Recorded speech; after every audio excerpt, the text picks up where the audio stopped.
Daily Reading Plan. Day 11. Mark 3. He entered again into the synagogue, and there was a man there whose hand was withered. They watched him, whether he would heal him on the Sabbath day, that they might accuse him. He said to the man whose hand was withered, "Stand up." He said to them, "Is it lawful on the Sabbath day to do good or to do harm? To save a life or to kill?" But they were silent. When he had looked around at them with anger, being grieved at the hardening of their hearts, he said to the man, "Stretch out your hand." He stretched it out, and his hand was restored as healthy as the other. The Pharisees went out, and immediately conspired with the Herodians against him, how they might destroy him. Jesus withdrew to the sea with his disciples, and a great multitude followed him from Galilee, from Judea, from Jerusalem, from Idumea, beyond the Jordan, and those from around Tyre and Sidon. A great multitude, hearing what great things he did, came to him. He spoke to his disciples that a little boat should stay near him because of the crowd, so that they wouldn't press on him. For he had healed many, so that as many as had diseases pressed on him that they might touch him. The unclean spirits, whenever they saw him, fell down before him and cried, "You are the Son of God." He sternly warned them that they should not make him known. He went up into the mountain and called to himself those whom he wanted, and they went to him.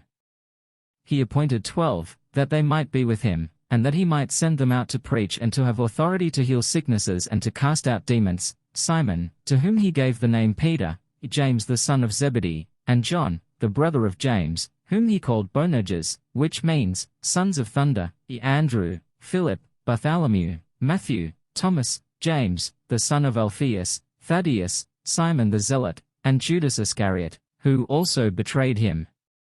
Then he came into a house. The multitude came together again, so that they could not so much as eat bread. When his friends heard it, they went out to seize him, for they said, "He is insane." The scribes who came down from Jerusalem said, "He is Beelzebul, and, by the prince of the demons he casts out the demons." He summoned them and said to them in parables, "How can Satan cast out Satan? If a kingdom is divided against itself, that kingdom cannot stand. If a house is divided against itself, that house cannot stand. If Satan has risen up against himself, and is divided, he can't stand, but has an end. But no one can enter into the house of the strong man to plunder unless he first binds the strong man, then he will plunder his house. Most certainly I tell you, all sins of the descendants of man will be forgiven, including their blasphemies with which they may blaspheme, but whoever may blaspheme against the Holy Spirit never has forgiveness, but is subject to eternal condemnation. Because they said, 'He has an unclean spirit.' His mother and his brothers came, and standing outside, they sent to him, calling him. A multitude was sitting around him, and they told him, 'Behold, your mother, your brothers, and your sisters are outside looking for you.' He answered them, 'Who are my mother and my brothers?' Looking around at those who sat around him, he said, 'Behold, my mother and my brothers. For whoever does the will of God is my brother, my sister, and mother.'" Mark 3:1-5. Mark 4. Again he began to teach by the seaside. A great multitude was gathered to him, so that he entered into a boat in the sea and sat down. All the multitude were on the land by the sea. He taught them many things in parables, and told them in his teaching, "Listen. Behold, the farmer went out to sow. As he sowed, some seed fell by the road, and the birds came and devoured it. Others fell on the rocky ground, where it had little soil, and immediately it sprang up, because it had no depth of soil. When the sun had risen, it was scorched, and because it had no root, it withered away. Others fell among the thorns, and the thorns grew up and choked it, and it yielded no fruit. Others fell into the good ground and yielded fruit, growing up and increasing. Some produced 30 times, some 60 times, and some 100 times as much." He said, "Whoever has ears to hear, let him hear." When he was alone, those who were around him with the 12 asked him about the parables. He said to them, "To you is given the mystery of God's kingdom, but to those who are outside, all things are done in parables, that with seeing they may see and not perceive, and hearing they may hear and not understand, lest perhaps they should turn again, and their sins should be forgiven them. He said to them, Don't you understand this parable? How will you understand all of the parables? The farmer sows the word. The ones by the road are the ones where the word is sown, and when they have heard, immediately Satan comes and takes away the word which has been sown in them. These in the same way are those who are sown on the rocky places, who, when they have heard the word, immediately receive it with joy. They have no root in themselves, but are short-lived. When oppression or persecution arises because of the word, immediately they stumble. Others are those who are sown among the thorns. These are those who have heard the word, and the cares of this age, and the deceitfulness of riches, and the lusts of other things entering in choke the word, and it becomes unfruitful. Those which were sown on the good ground are those who hear the word, accept it, and bear fruit, some 30 times, some 60 times, and some 100 times. He said to them, Is a lamp brought to be put under a basket or under a bed? Isn't it put on a stand? For there is nothing hidden except that it should be made known, neither was anything made secret but that it should come to light. If any man has ears to hear, let him hear. He said to them, Take heed what you hear. With whatever measure you measure, it will be measured to you, and more will be given to you who hear.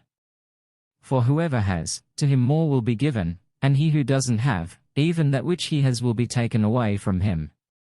He said, God's kingdom is as if a man should cast seed on the earth, and should sleep and rise night and day, and the seed should spring up and grow, though he doesn't know how.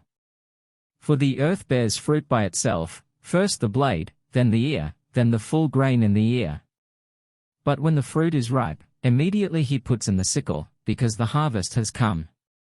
He said, How will we liken God's kingdom? Or with what parable will we illustrate it? It's like a grain of mustard seed, which, when it is sown in the earth, though it is less than all the seeds that are on the earth, yet when it is sown, grows up and becomes greater than all the herbs, and puts out great branches, so that the birds of the sky can lodge under its shadow. With many such parables he spoke the word to them, as they were able to hear it. Without a parable he didn't speak to them, but privately to his own disciples he explained everything. On that day, when evening had come, he said to them, Let's go over to the other side. Leaving the multitude, they took him with them, even as he was, in the boat. Other small boats were also with him. A big windstorm arose, and the waves beat into the boat, so much that the boat was already filled.